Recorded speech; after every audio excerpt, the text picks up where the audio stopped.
So ayan guys, for today's video, para makapag-download tayo ng Bilis app.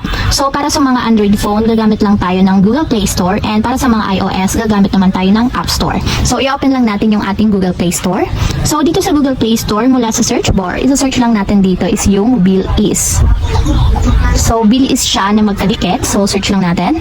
And ganito guys yung itsura ng application ng kanilang legit Bilis app. So buy now, pay later. So kung makikita nyo guys, 4.7, mataas yung reviews niya, 57 megabytes yung file size, and meron siyang 5 million downloads. So makikita nyo, mataas ang ratings ni Bilis app since marami din gumagamit nito dito sa atin.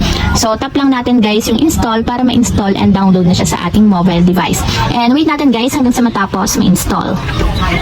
So ayan guys, after ma-install, itap natin yung open para directly mapunta tayo sa pinakaang application. So tap lang natin yung open, then i-allow lang natin. So para makapag-start tayo, itap natin yung get started. So ayun lang guys, ganun lang kasimple kung paano nga ba